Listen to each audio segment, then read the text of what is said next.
And now let's deal with the equalizer. If we go here, you can see that we have an 8-band, fully parametric equalizer. It's also a linear phase equalizer if you want it to be, which is what I prefer for mastering. Let's do a couple of things. I mentioned that this song sounds a little bit dark, so let's go to the 8th band right here. It's powered up by default, but let's turn on the linear phase option for this filter. Using it in stereo mode, which you can also choose mid-side, but let's use stereo. And I could adjust the frequency, Q factor, and gain controls right here. I can also do that simply by dragging the node around. But before we change it, let's change this from a peak filter to a high shelf. And now we can drag that filter up. And from about 10 kilohertz, I'm going to bring up about 5 dB of high frequencies. That just helps it shine a little bit more. But then you'll notice that on this song there are 2 different rhythm guitars. There's one on the left and the one on the right. And they sound a little bit dark to me.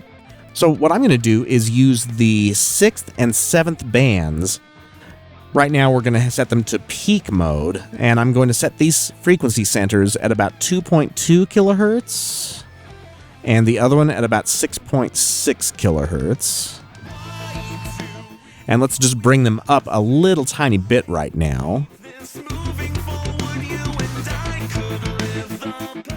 So that's going to bring everything on both the left and right channel up equally. But let's set each of these to mid-side mode. You'll notice that when you do that, there are now 2 S nodes. One says 6M and one says 6S.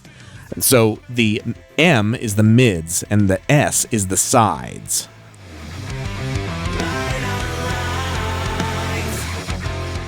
That's just going to bring up the sides of that frequency band. So let's bring those up, but let's bring the mids down. Let's do the same thing with the side frequencies here.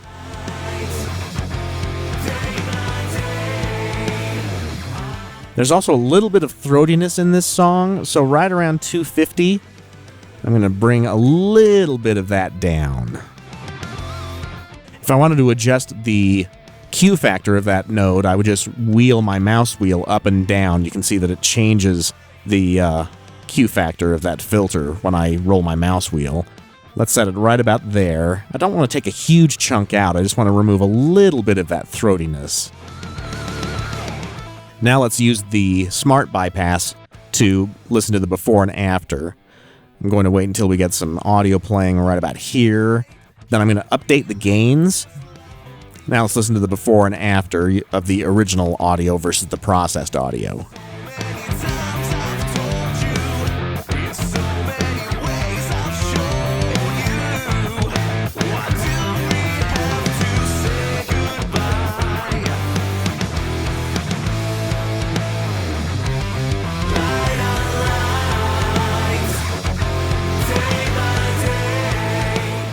So very subtle changes so far.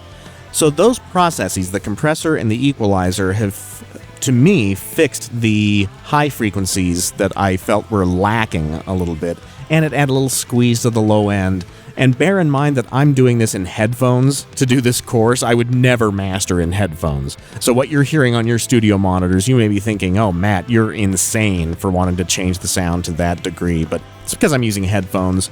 And, you know, every mastering engineer is going to have differences of opinion. But bear in mind that I am at a little bit of a disadvantage by having to use headphones in the production of this course.